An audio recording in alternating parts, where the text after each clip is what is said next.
What is going on, guys? I don't know. I got bored.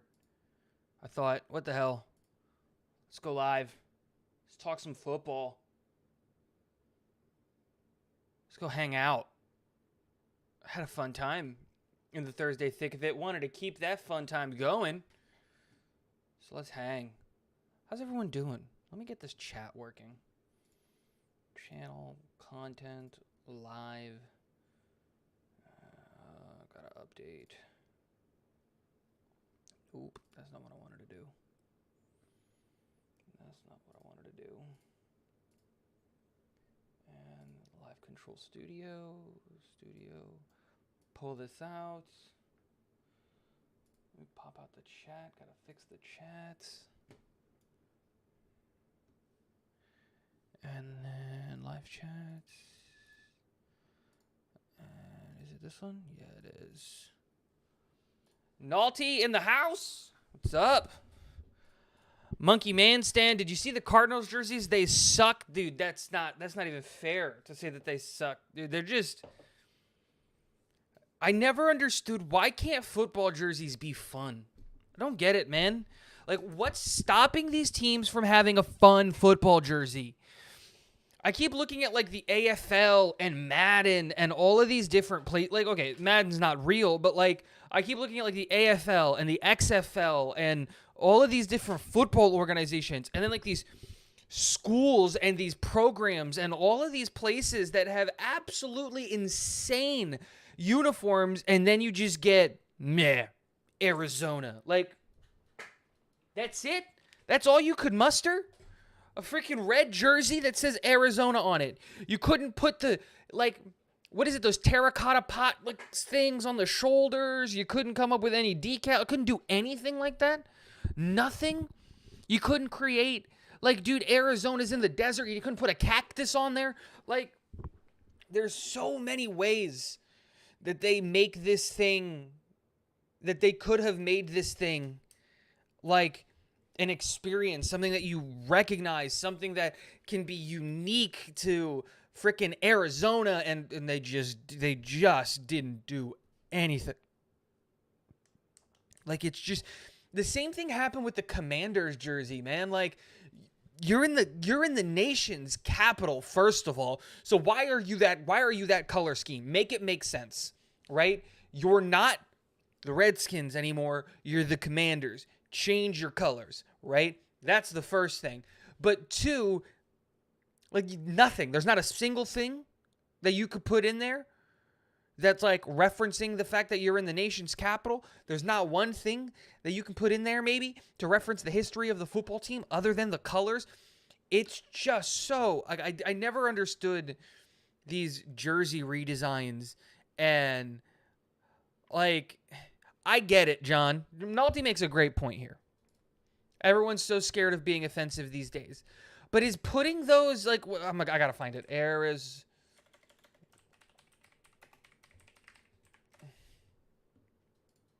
This thing. All right, give me a second.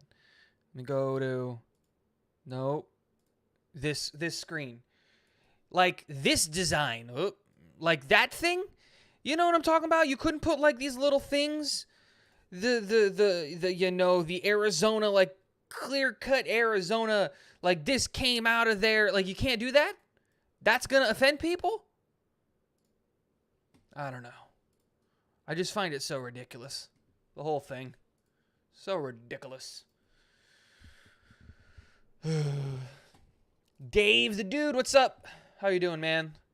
Guys, if you haven't watched it yet, because of course you haven't, because it dropped right when Green Bean went live, of course. But if you wanted to, Dom C and I did, oh no, out of focus. Dom C and I did a full 2-round mock draft. We picked every single pick in the 2 rounds. It was a ton of fun. We were able to talk about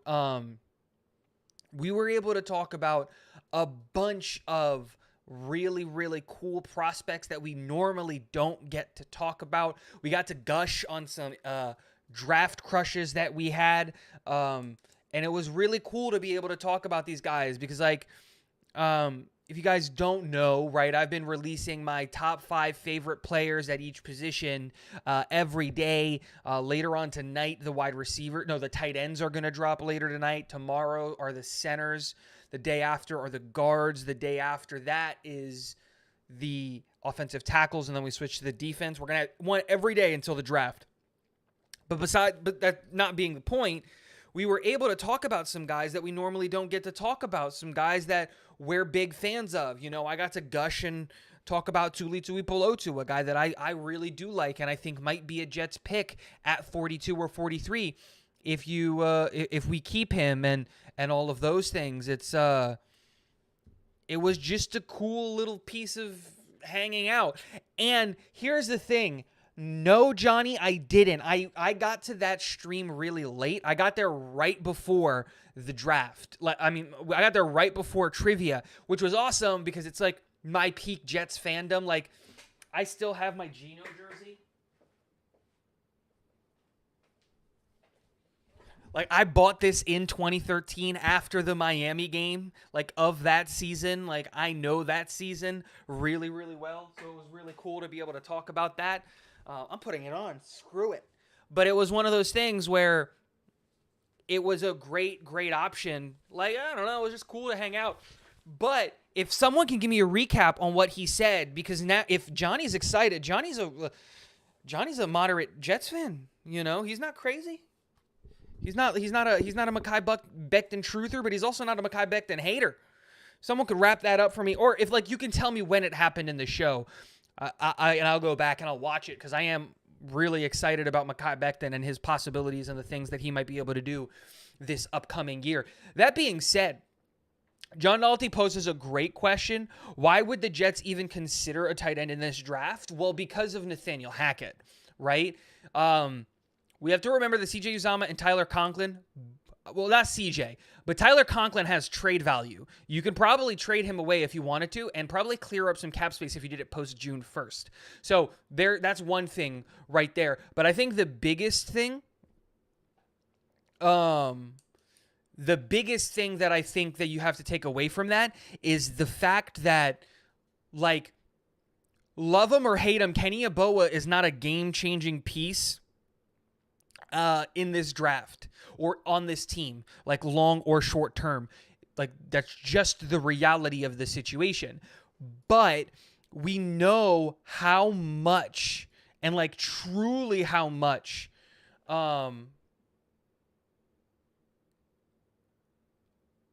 Nathaniel Hackett values the tight end position. Like, truly loves. And again, this isn't, and you're right, Jets mess. Let me highlight this one. Don't let Green Bean talk. Again, it's not me talking bad about Kenny. It's me saying that where the Jets are picking, there are some insanely good tight ends. And I'm talking about the future of our tight end position. Now, again, there are other needs that this team could address. But in the same way that we didn't need a tight end last year in the draft and we took one, or another big example is a lot of people want the Jets to take a wide receiver at 13 or an offensive tackle at 13. Like, if you look at it objectively, the Jets have 4 really good wide receivers. We don't need another one.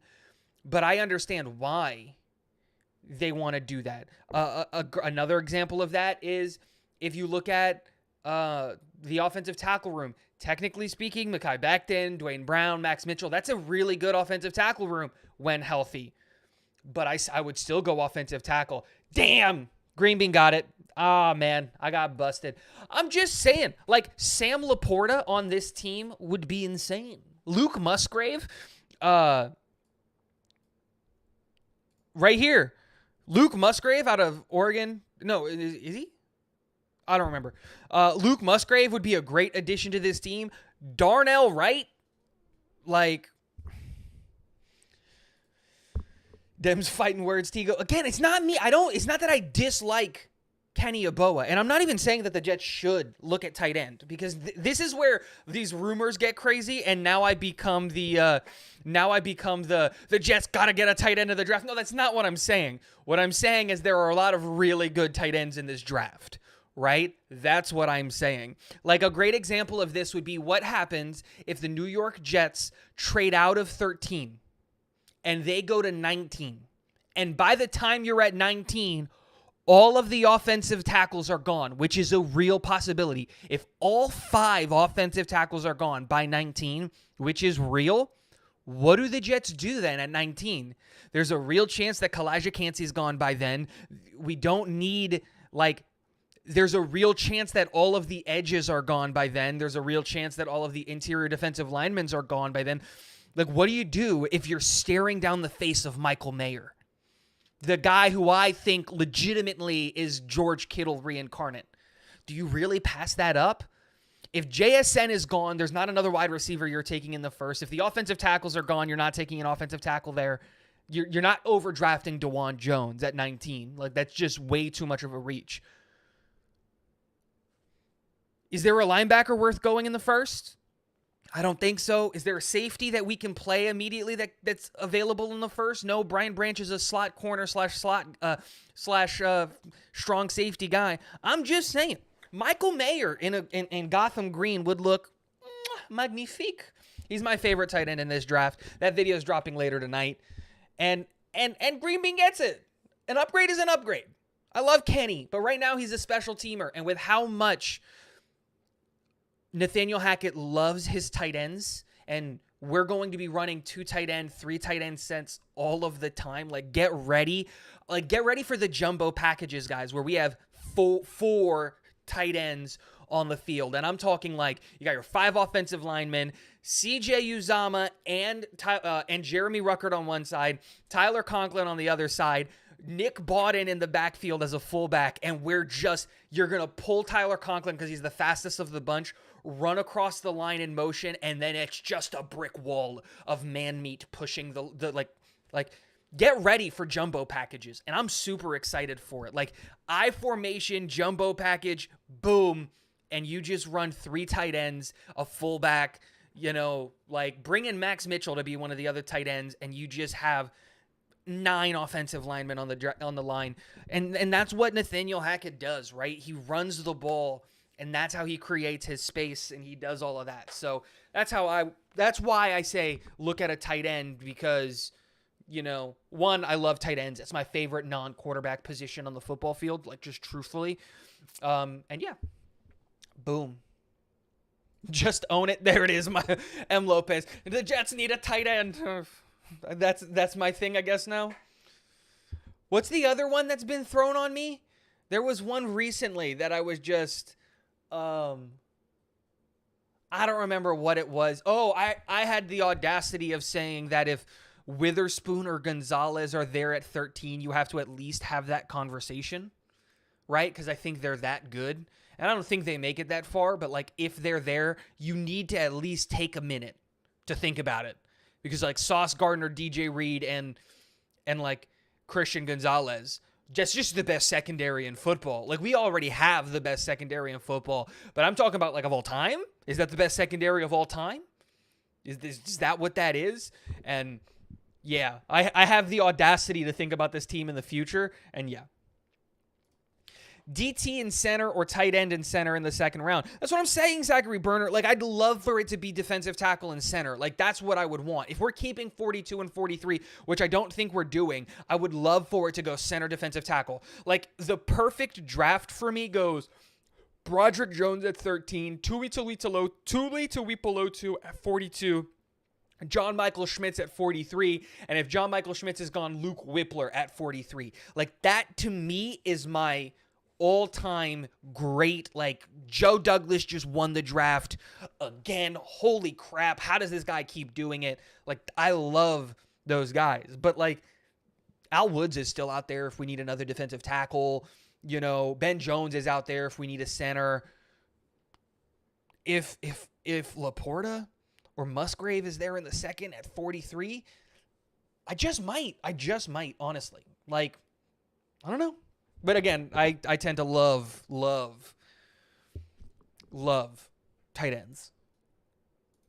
Kuntz is 6'8". It's crazy. I remember watching him play out here, just mossing people in the end zone. That's a great comparison I used for Darnell Washington. Again, I don't want to spoil the video because you guys should all watch it. It's a great video, and it's going to come out later tonight about my tight end rankings. But I had a very similar comment about my number 5 tight end who's 6'7", and he just creates a mismatch by being 6'7". Like, that's just it. That's it. You just said man meat and jumbo package in the same breath. I freaking love you. Knobcraft Volume 2, The Comeback. I love that you changed your name to this. This is great. Because Cho Douglas was really good. Knobcraft was really good. Knobcraft Volume 2, Return of the Knob. That should be the name, right? Revenge of the Knob? Oh, whatever it is. This is a great name. Zachary Burner, are you going live for the draft? No. I will not be going live for the draft. I will be posting immediate, thoughts of the Jets pick, minutes after the pick is made. And then I will be doing that night a full recap of the first round. My thoughts on players that went too high, players that went too low, the insane trade packages and all the stuff that we saw. That's all of that stuff. Why drop it at night? Here's the problem, Red John. A lot of stuff has happened today in the sense of content. We got the Todd McShay news from yesterday, the Calais Campbell news from earlier today. Me and Dom did this 2-round mock draft, and I don't like spamming people's boxes of just talking Jets with Tigo content, so I try to space it out.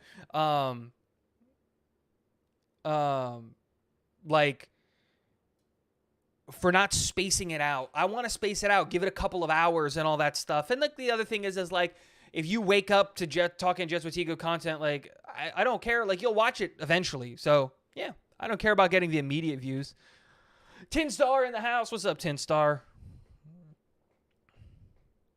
The perfect draft with me starts by acquiring Jalen Carter to play a song along Williams. I agree, Tin Star. I think if Jalen Carter's is there, at 13, you pick him. He's the only player. He is literally the only player I don't pick Broderick Jones. In my eyes, player 1 is Jalen Carter. Then it goes Broderick Jones. Probably 2 of the other offensive linemen in Darnell Wright, Anton Harrison, probably Paris Johnson Jr., and then it goes Lucas Van Ness. Jalen Carter is the best player in this year's draft. Hands down, head and shoulders better than everybody in this year's draft. He would be the number 1 pick in last year's draft if he was allowed to come out. It's one of those things. It's just, that's what it is, right? He's that good and at a position where he can just create so much havoc with Quinn and Williams there. Our defensive line is solved for the next forever, right? So, yeah. We need a live reaction at least for the Jets pick. Well, yeah, that's the point. I'll be recording my reactions as the picks come in, have my wife with the phone and have the baby out of the way and all of that stuff.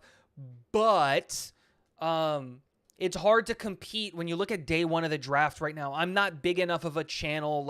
If I go live, what am I going to get? 3 or 4 people hanging out with me? And, it's hard with the Jets media show and the Talking Jets panel, and then Boy Green is going live as well. There's just draft night is really hard to justify getting a bunch of people. Ian of Jets Central is I think he's still gonna be doing the thing where he goes live with the Jacksonville guy, and so again, it's one of those things where, while I wish I had a big enough channel to do that.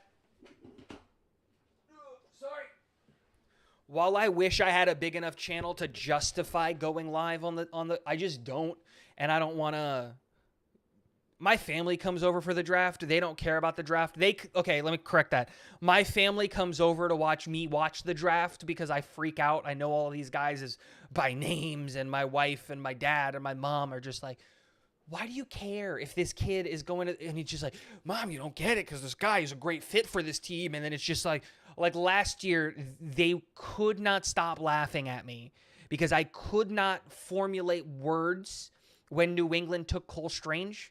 I couldn't, I was at a loss for words because they want me to explain every pick. And I was I don't know how to explain this pick other than what the crap is going on. Like, there are no other words. I have no idea what's happening.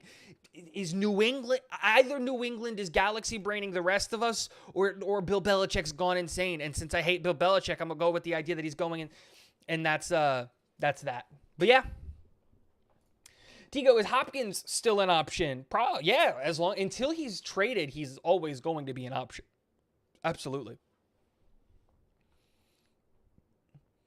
Going to be like 2,000 people in the Ryan Green Bean and Matt live draft stream. Yeah, probably, if we're being honest. Connor was also agreeing with Gunny, was saying about Rodgers going to be a Jet. What was Gunny saying? Johnny, I haven't watched it. I didn't watch it. I was doing homework. You got to give me context. Can't just be saying these totally cryptic things. You don't like Peter Sko at 13? I love Peter Skoronski. He's one of my favorite players in this year's draft. But do I see the New York Jets taking him? No. That's the problem. I can't see Peter Skoronski working at the next level at tackle. Okay, let me correct that statement. Peter Skoronski can probably play tackle at the next level. Probably can. But that is a disservice for Peter Skoronski. Really. Peter Skoronski should play guard in the NFL because he can be one of the best guards in the NFL. He has that skill set. And if he's a tackle, he's just going to get lost in the conversation of tackles. And there are a lot of really good tackles that we just don't talk about because they're ranked, 20 to 40? They're just average tackles. And that's the problem with Peter Skoronski. Skoronski is going to get lost in the conversation of the tackles. But if he is a guard, and if a team takes him primarily to play guard, you're going to hear his name in the same breaths as Joe Thuney's and, Zach Martin's. Elijah Vera Tucker is going to be in that conversation this year, in those conversations and in the same breaths. And Rob V says it perfectly. Skoronski is literally just Elijah Vera Tucker. They are the same prospect. And that's the problem, is when we drafted Elijah Vera Tucker, it was not with any intention of having him play tackle. They said it from day one. He's a guard. He's our guard. He's a guard. And I think that when you have a guy who has the same exact measurables as the guy that you have now, you're going to keep it the same. And we don't have room at guard right now, unfortunately, with us restructuring Laken Tomlinson. He's here for the next 2 years, and he hasn't played center in 5 years, and so that's the problem there. Leo, I think Hopkins said not interested. We'll see. Aaron Rodgers makes a lot of things go. Let's go Rangers, but congrats on the Leafs win. Leafs dominated today. If Carter makes it to 9, Jay needs to find out what the Bears are willing to accept for 9. Nah, I'm not moving up for Carter. Not in this year's draft. We got too many holes. Too many holes. Carter not getting past Detroit, I totally agree. I'd be surprised if he makes it past Seattle. But Seattle might take a quarterback. If this whole draft starts at 2, I'm super excited for this draft because it starts at 2. And, guys, okay, give me a sec. I need to pee and get a water. I'll be back in 6 seconds.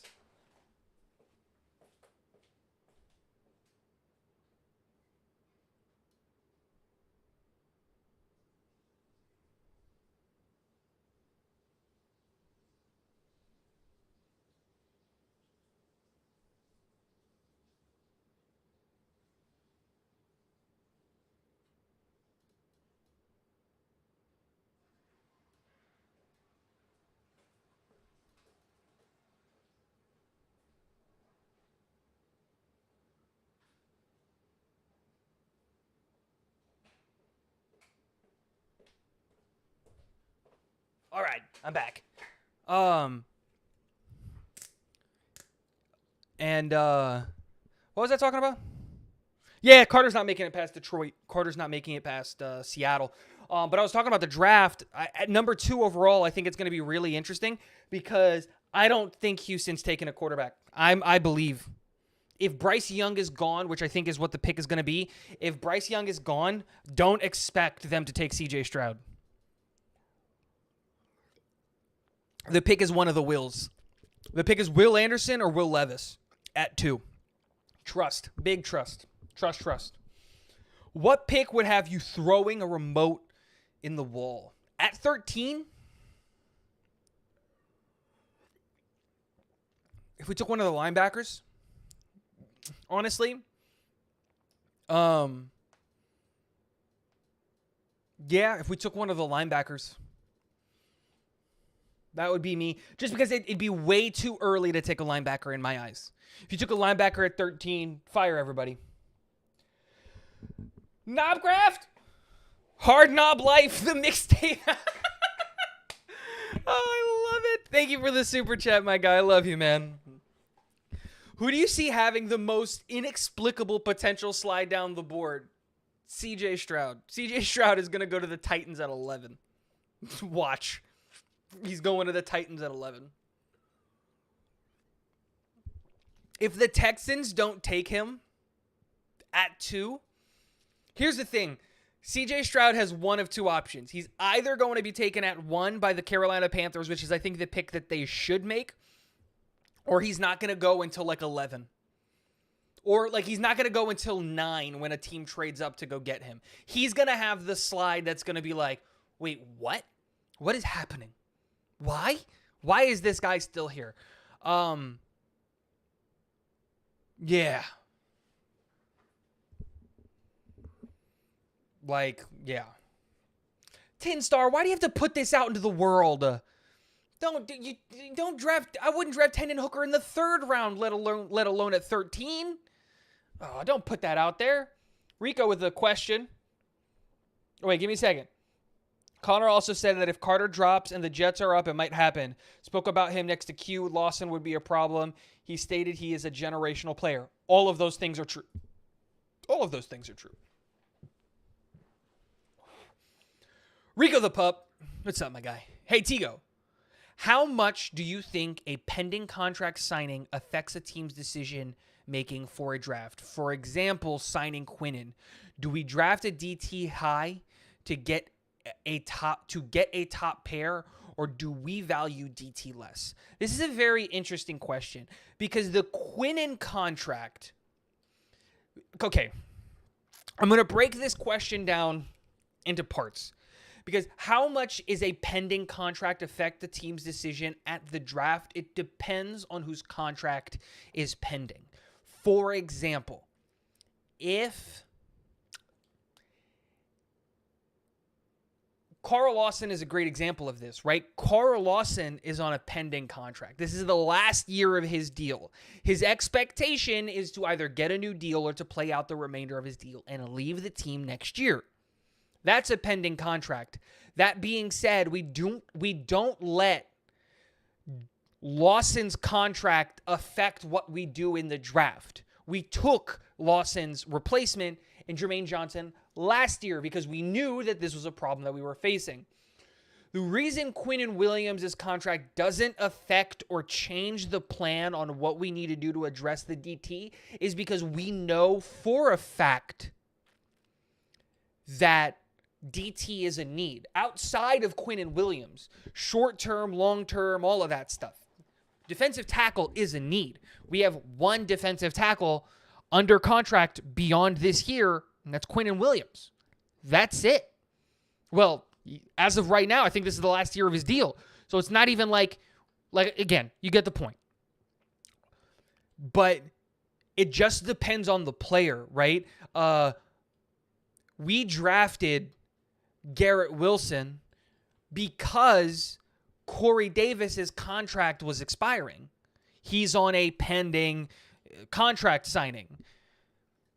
And so you go out and you get his replacement. Alan Lazard is the same kind of thing, right? In 2 years, I would not be surprised if we drafted a wide receiver really, really high because now you're going to pay Garrett and you need to replace Lazard, and it's that domino effect of pending contracts. So you definitely let your contract situation affect how you address the draft, obviously. Like, we don't take a quarterback in this draft because we're going to have 2 quarterbacks with relatively high contracts on the team. We don't need a quarterback. We don't need a third one. We don't need to use an asset on that.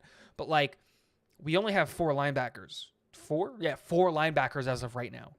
You could see us using a pick on a linebacker, but we don't have a massive need at linebacker. We don't need a linebacker in the second round. We can get a linebacker in the 4th or the 5th or the 6th. Like, your dictation of need drives that. I think we have a really big need at defensive tackle outside of the Quinnen situation, and so go get a defensive tackle in the second round.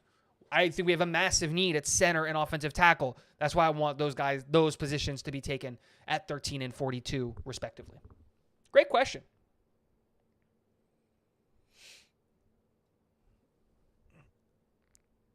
Carter is going to drop. Watch. I don't think he drops that far, man. He's too good.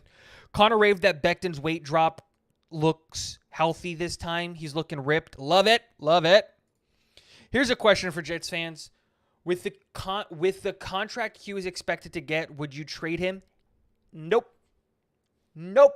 You're trading away arguably the best player at his position in his prime. Pay him the $26 million.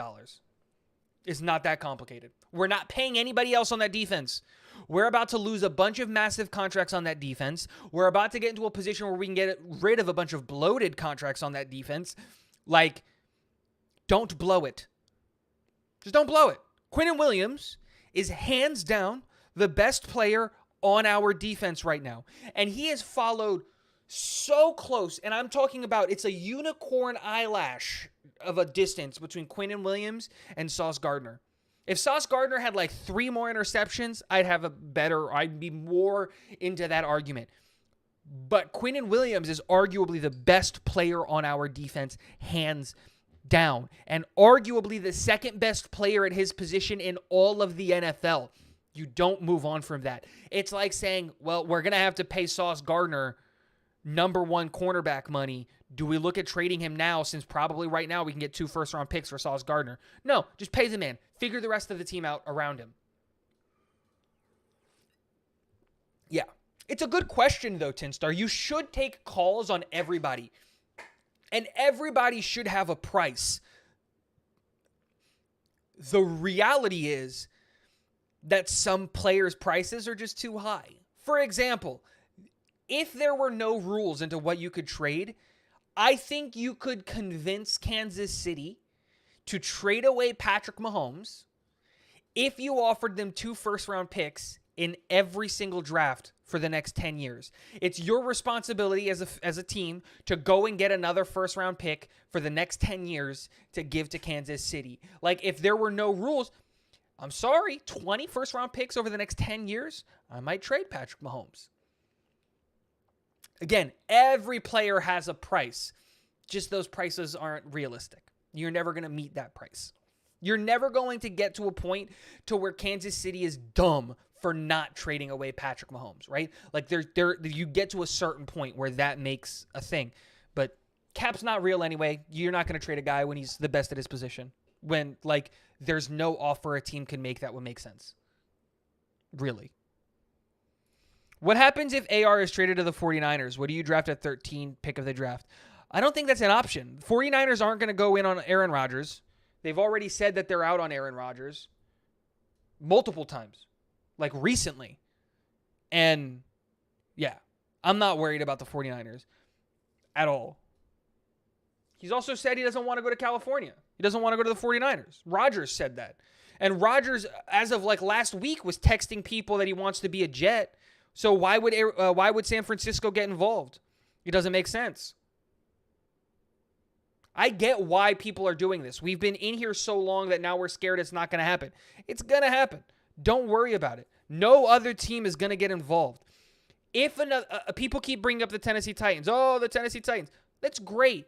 Aaron doesn't want to go to Tennessee. He's already said that he wants to play for the Jets.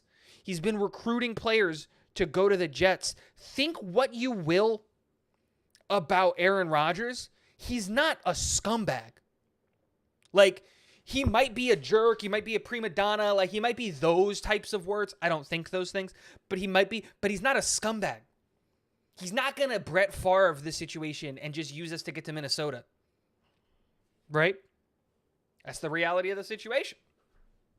Would you inquire about Trey Lance? No, thank you. I think we have a better version of what Trey Lance is on our football team in Zach Wilson. People have given up on Zach Wilson too quickly. Like, that's just the reality of it. And people are failing to realize how bad Mike LaFleur was. Those are two truth statements. If Kyle Shanahan, the quarterback whisperer, couldn't make Trey Lance work, I have absolutely zero faith that anybody else in the NFL can. I'm just saying, like, Aaron Rodgers is built for New York, New Jersey. Yeah, I get it. I don't know what this amen is in regards to, but amen to you too, sir. Ooh. Delicious. Yeah, Quinnen should retire a Jet. Yeah, see? Johnny Jimenez. Oh, and Connor said that the Niners and other teams wanted it. Yeah, boom. Boom. There's no way, man. There's no way another team is going to get involved.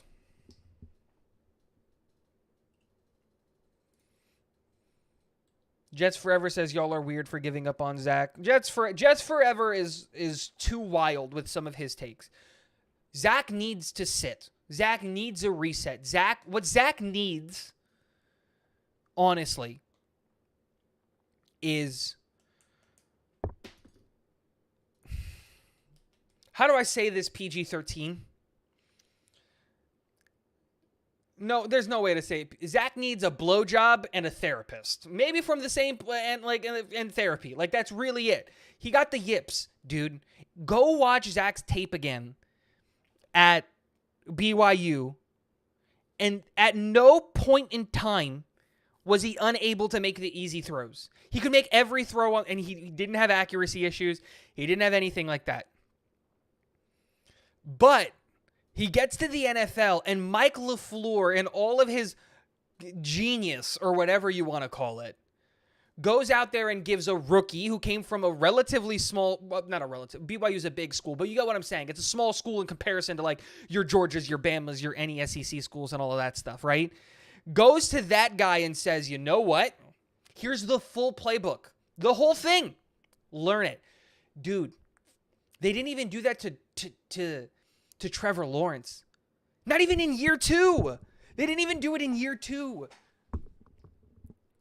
What's his name? The new head coach for the Jags gave them a half a playbook and said, learn these plays. That's it.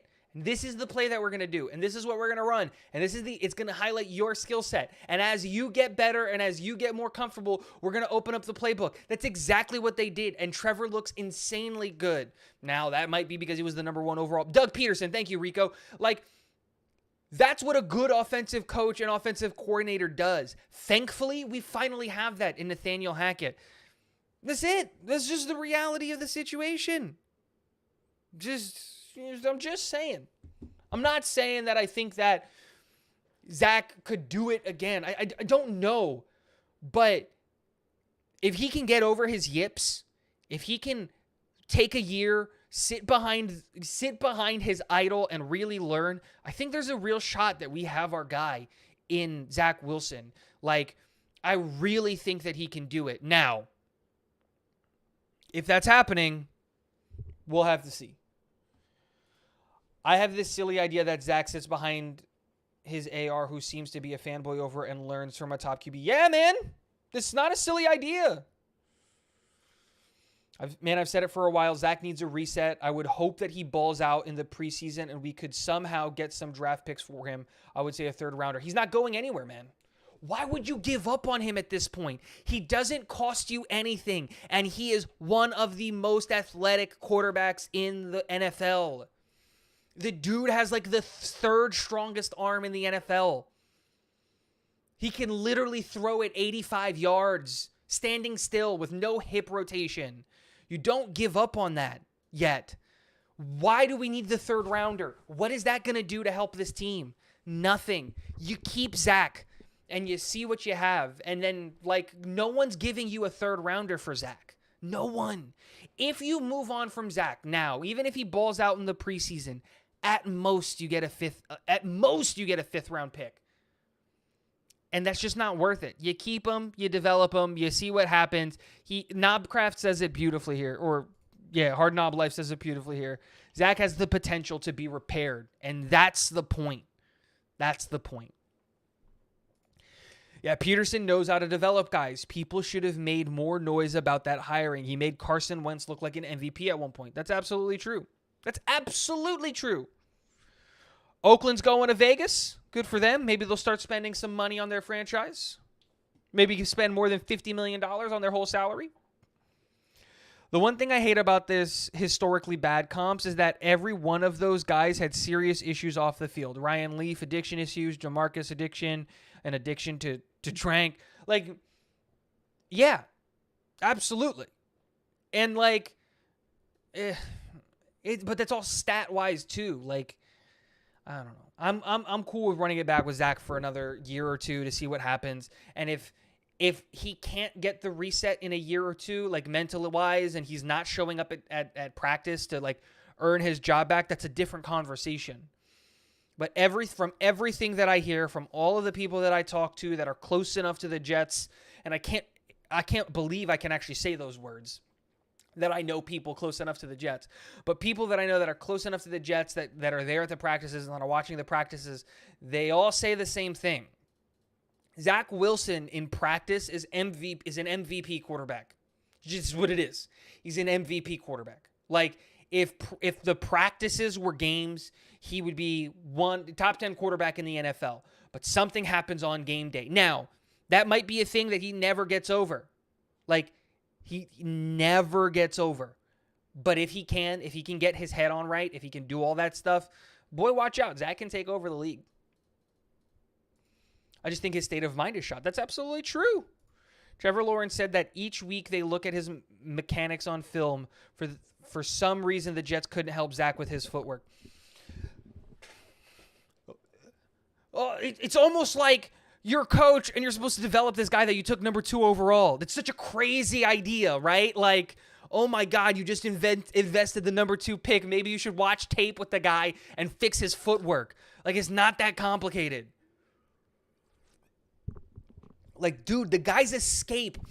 Every story that you hear from anyone that's around this kid says that when he is running on hard times, when he's struggling, when he just can't figure it out, where does he go? Into the film room. You want that kind of hard work. This guy could have given up. Could have asked for a trade, could have done. No, dude, he showed up to the voluntary workouts. He's there. He's doing all that stuff. He's excited for Aaron Rodgers. He's still watching the tape. He's still working hard. You don't give up on that kind of, like, on that kind of motivation and on that kind of a talent yet. But we're done talking Zach Wilson. We're done. Keep it going.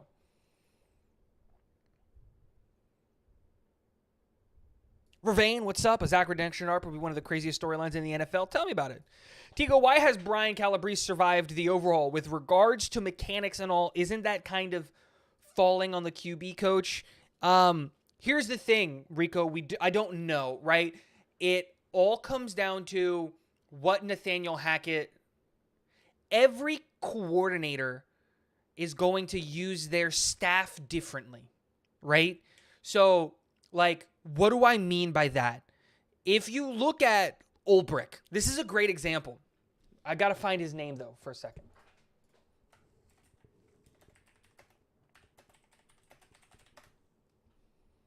Whitecott, got it.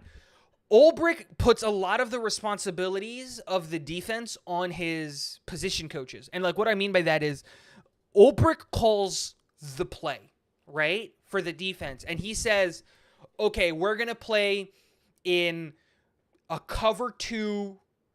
We're going to play a cover 2 short, whatever, right? Here's the play. We're playing cover 2. We're going to have we're going to play a Tampa 2.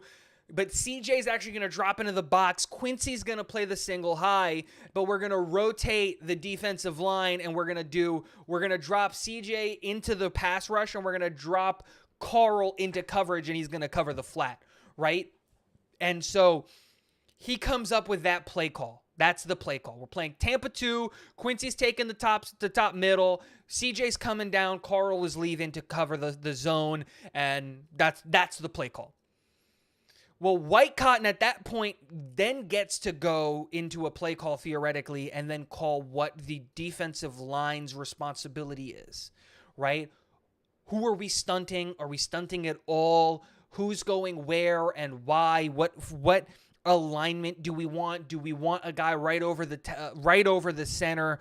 Do we want a guy over the guards, on the inside shoulders of the guards? Are we going to do 3 guys lined up on the right side of the center to overload one side? Like, when you look at that kind of coaching dynamic, it makes a ton of sense. And since we don't really do a lot of those things, we really run really easy, simple defensive concepts just at an insanely high level. Like, what we do is we say we're running a cover 2, we're rushing the front 4, everybody in the back 7, watch out for the run, that's it. And then on third downs, it's man coverage across the board, cover your guy. That's it. Like, I could call the defensive plays for the New York Jets. It's that simple with what Ulbrich is doing.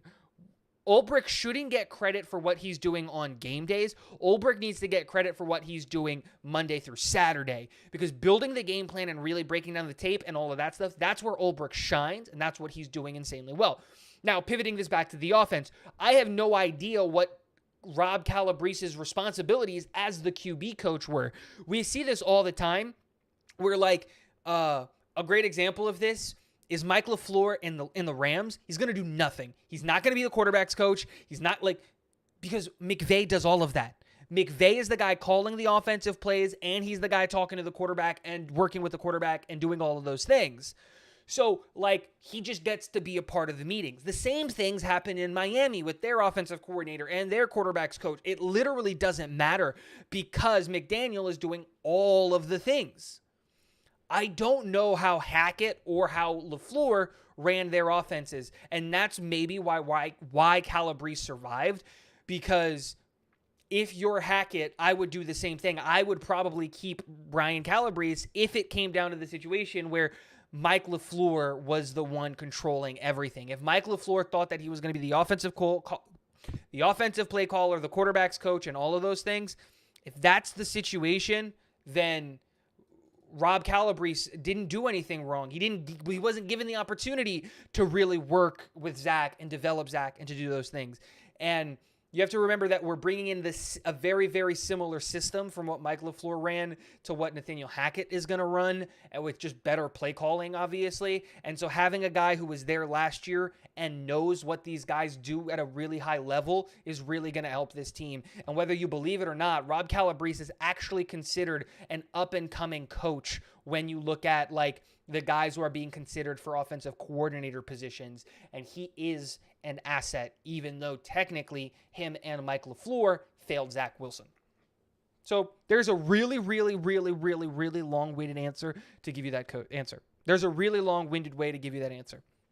Rico, when Zach said he didn't let down this defense during the post-game interview, that was a letdown and not wanting to be great or take accountability.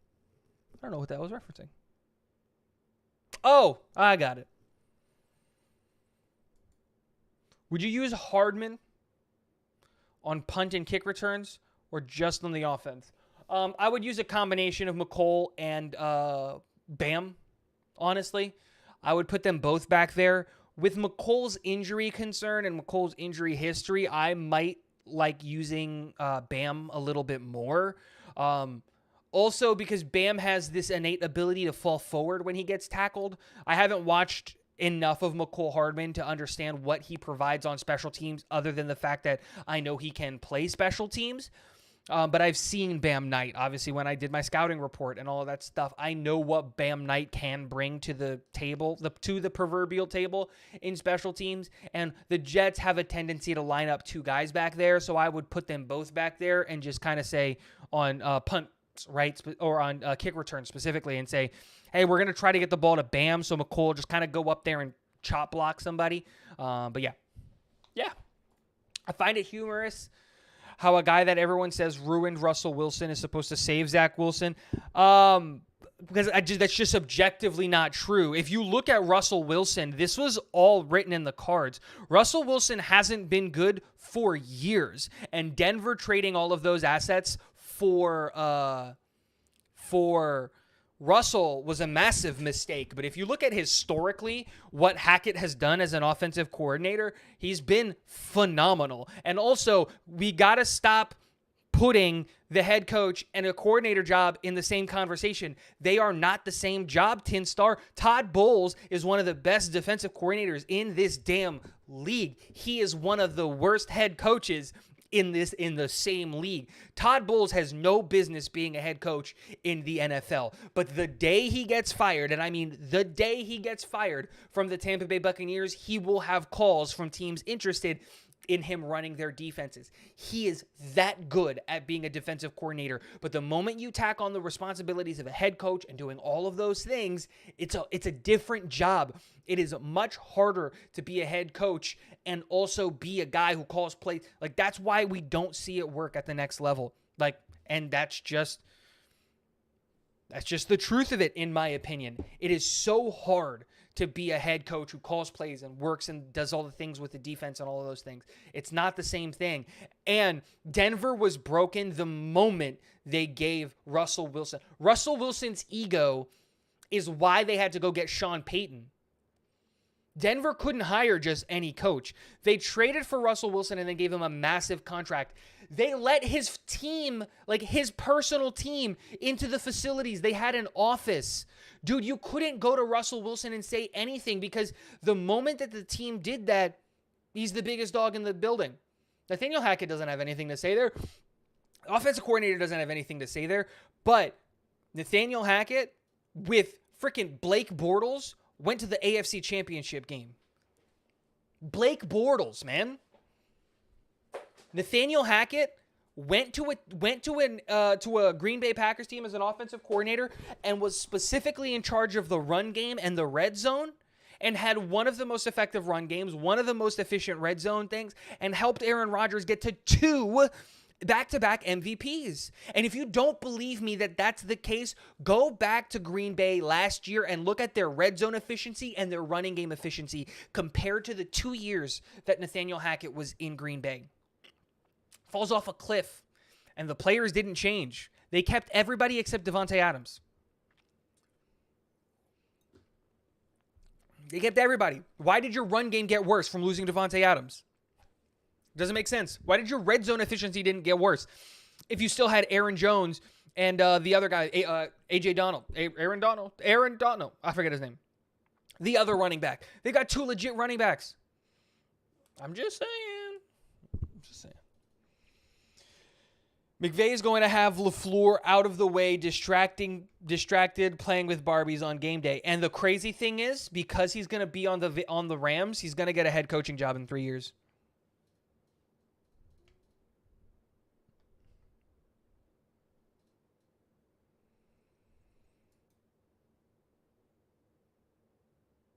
Yeah, this is a good comment by Rico. Yeah, but there's a lot there, man. There's a lot there. Oh, yeah, we talked about it earlier, Zachary. They're so mid, dude. They're nothing. They're nothing. They're literally nothings. They're big balls of nothings. It just doesn't make sense. Like, why? Like, it's just so bad.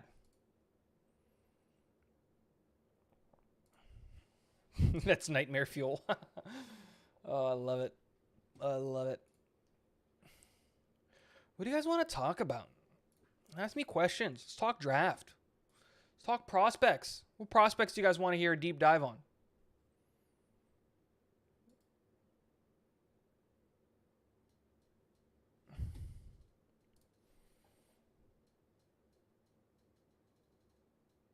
Yeah, this is a great point too. Do you think the Jets get New Jersey soon and have a jet on them? I do think the Jets get new jerseys. I think they get new jerseys after this year. I think this is the last year of this current jersey. That's that. And no, I don't think we're ever going to put a jet on them. You saw that Barkley might want to trade. Would love him with the Jets, him growing up as a big Jets fan. Oh, Saquon?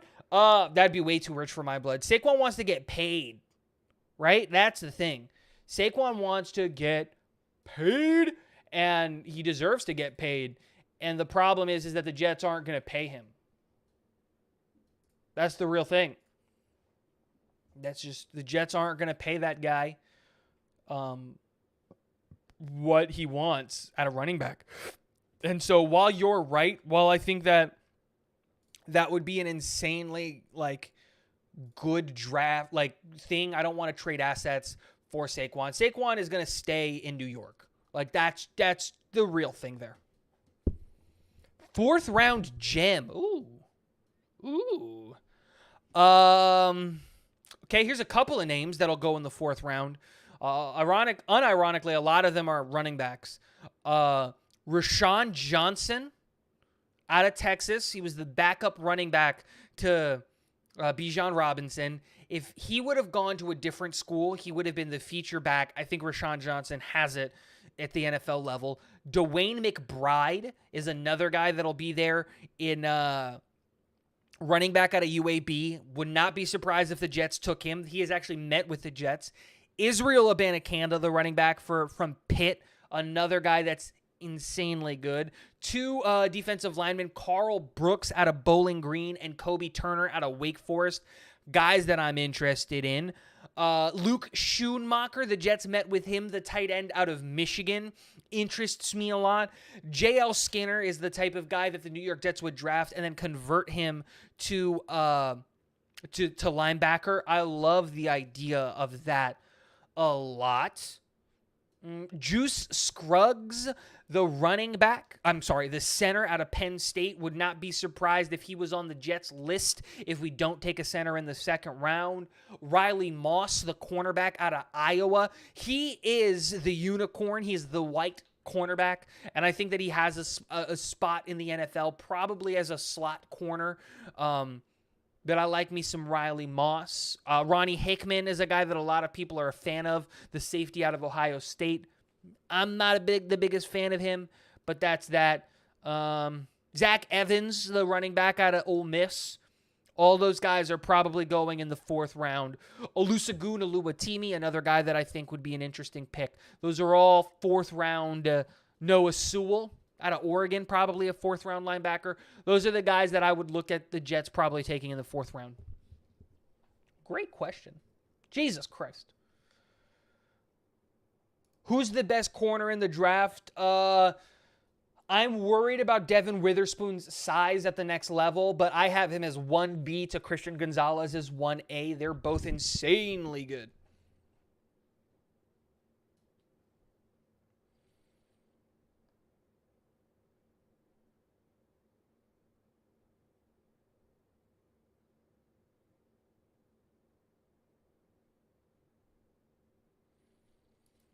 Who's the best corner in this draft? I think I answered that. Quite frankly, Russell Wilson's actions were less a condemnation of Hackett and more of an example of how great Peach could. Yeah, I think so too. Jets are meeting with Dwayne McBride from UAB. Damn good running back. That might be a priority undrafted free agent. I don't think he makes it to undrafted free agent. Dwayne McBride is going in the 4th. He's going to get drafted. What day 3 gems do you have? Puka Nacua, the wide receiver out of BYU. Muhammad Diabite, linebacker. I believe it's out of Utah. Is it? Let me look at it. I forget what school he's out of. I like him a lot when I was doing my stuff. Yeah, he's out of Utah. He's really interesting. Servassier Dennis, the linebacker out of Pitt, is a guy who's going to be a late round pick. Love it. What's your take on Kuntz and the Texas running back that plays behind Bijan? Already talked about that. Kuntz is an interesting player, right? Obviously out of Old Dominion, right? We gotta talk about that. Insane size. I believe he's 6'8", right? I'm pulling up his stuff right now. Absolutely insane size. When you look at his overall stuff. Jesus Christ, why is my computer loading so slow? Yes, 6'7", 255. Guy is huge. Absolutely crazy good athlete. The only problem with him is that he doesn't have a ton of playing time. He's not that great at blocking, so he'd really only be used as a receiving tight end. But then the problem with him being used as a receiving tight end is that he's a body catcher. So he's really a developmental tight end. He's one of those guys that has all the traits but needs some development. And that's Zach Kuntz, right? Because he only played for 1 year at Old Dominion, right?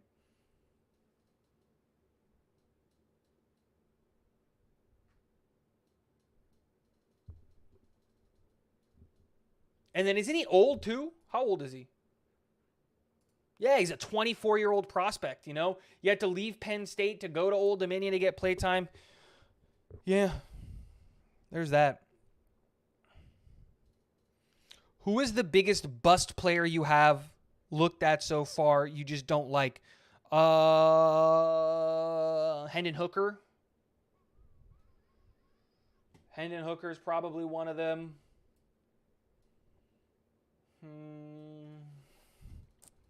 This is a great question. Who's a guy that I have zero faith in?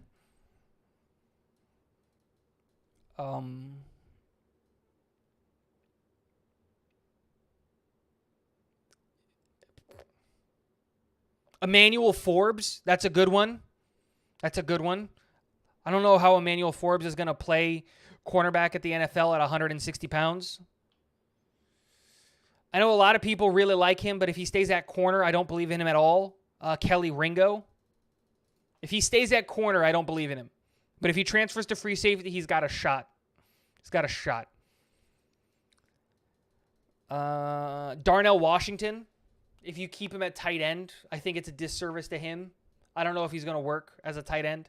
Just honestly, I think he needs to get drafted and converted to tackle. It's a good one. Isaiah Foskey, the edge out of Notre Dame. Andre Carter, the edge out of Army.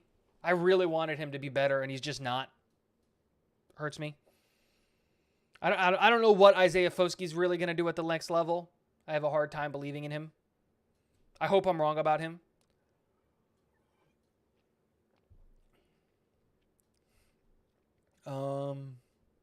Yeah, great question.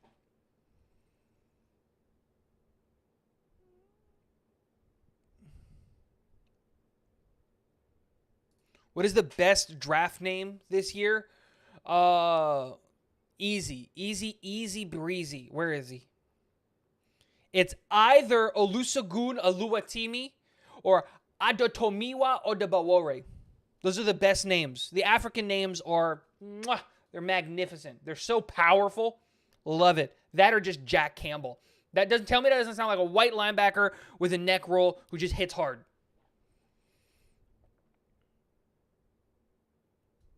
Day 3 Gems by Dom C. Ivan Pace Jr. If he was taller than 5'11", he possibly would be the first linebacker taken in the draft. Interesting. I'm personally not an Ivan Pace truther, but I don't hate him. Do you have any good position wide receivers in the draft? We got speed guys, could use a big body wide receiver if they don't like Mims. Ooh, this is an interesting one. This is a very interesting one. Big-bodied wide receivers. Well, we obviously know about Quentin Johnson. He's a huge-bodied wide receiver, but this draft tends to specialize in the smaller-bodied wide receivers. Michael Wilson, 6'2", 220. He could be considered that big-bodied wide receiver that you would be looking at. I doubt it. A.T. Perry out of Wake Forest. Cedric Tillman out of Tennessee. All over 6'2", 6'3 guys. Jonathan Mingo. Bryce Ford Wheaton is 6'4", 220. That's a big boy. I really, really wished Xavier Hutchinson was better. But I don't believe in him all that much transitioning to the next level. Keaton Thomas or Ketone Thomas out of Virginia is 6'5". Jesus Christ. But guys that I really, really fell in love with, Puka Nacua, 6'2", 200 out of BYU. I got a draft crush on him. Andre Ayoshiva, 6'3", 205 out of Princeton. I've got a crush on him. And these are guys that are going to be available late, and they're bigger guys. And then,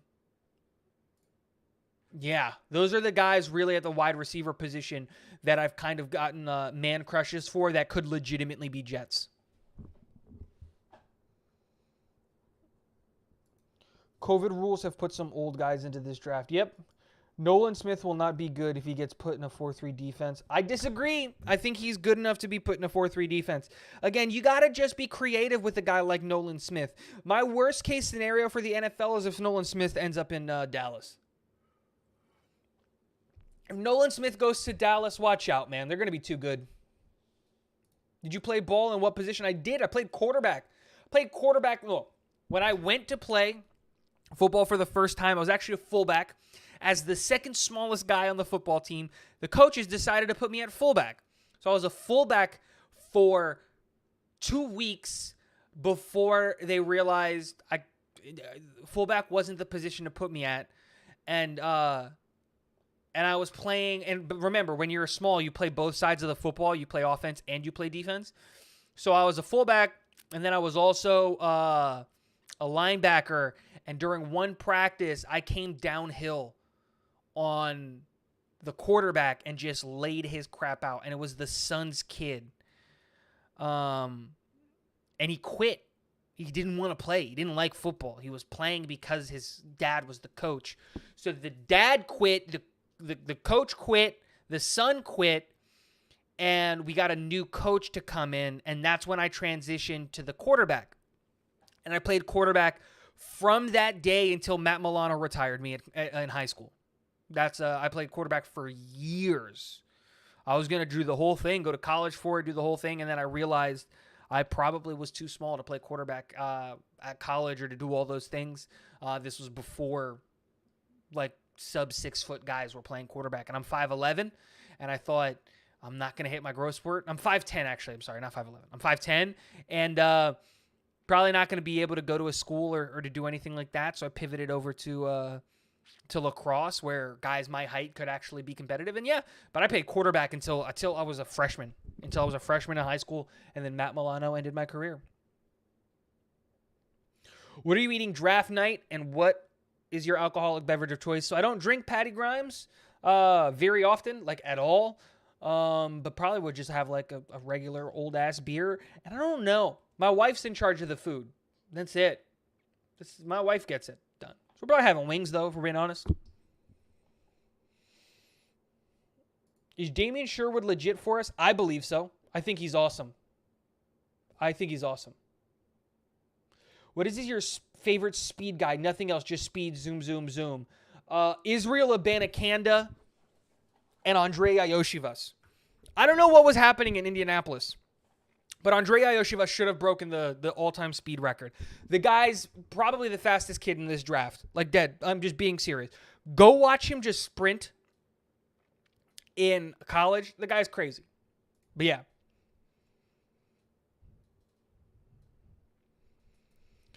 Grant Dubois out of Charlotte. Is it Dubois or Dubois?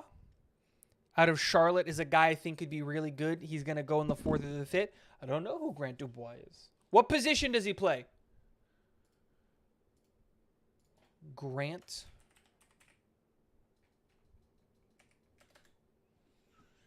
Oh, it's Grant Dubois. Dubois? Wide receiver. I see him here with an undrafted grade. Undrafted free agent grade.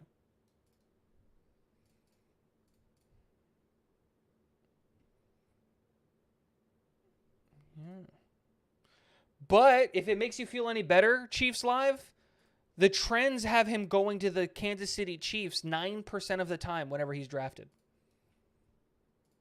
So there's that. Jack Campbell to the Jets. This is my dream come true. I love Jack Campbell. Iosivas disappointed you at the Senior Bowl. I get it. I still believe in the kid. Again, he's so totally raw, and he's a project. You need to work on him. You need to develop him. He's not easy. He's not easy to hit him. If you want big receivers, wait until you see Johnny Wilson from FSU in the 2024 draft. 6'7", 240 receiver from FSU. Come on, that's not a receiver. That's a tight end. Probably gets moved to tight end, but hilarious watching him against cornerbacks. I was going to say. Oh, Shane's fast. Shane's fast. Yeah, I'll have to watch him. I tend to go like 300 deep, right? When it comes to like prospects and like watching prospects, I really I watch the best and the worst game of the prospects, and then I come up with my list based on their best and then their worst game statistically. And then I come up with my list, and then I watch like the top 7 guys, like where I watch every snap that they've ever played. And even then, I don't always do that. Most of the time, I'll be like, okay, like a great example of that was like for the offensive linemen this year. I've watched every snap. Peter Skoronski, Broderick Jones, which wasn't that many snaps, Paris Johnson, Darnell Wright, DeJuan Jones. Who are some other guys? Matthew Bergeron. I saw every snap that these guys took in their college careers. Cody Mock, Wanya Morris, Blake Freeland. I just watched this past year. But guys, I'm going to end the stream there. It was fun. We went live for like an hour and 10 minutes. Thank you guys so much for hanging out. Remember, we're going to be doing the Talking Jets with Tigo live show tomorrow on Friday at 9:30. Be back here for the stream. Remember to hit the like button on your way out. I greatly appreciate it. Keep your eyes open. You're probably going to see a video from me in about 15 minutes, 10 minutes. I'm probably going to go use the bathroom, and then I'm going to go upload the video. It's already recorded. It's my tight end drafts, my top 5 tight ends in this year's draft. Thank you so much for hanging out. And last but not least, go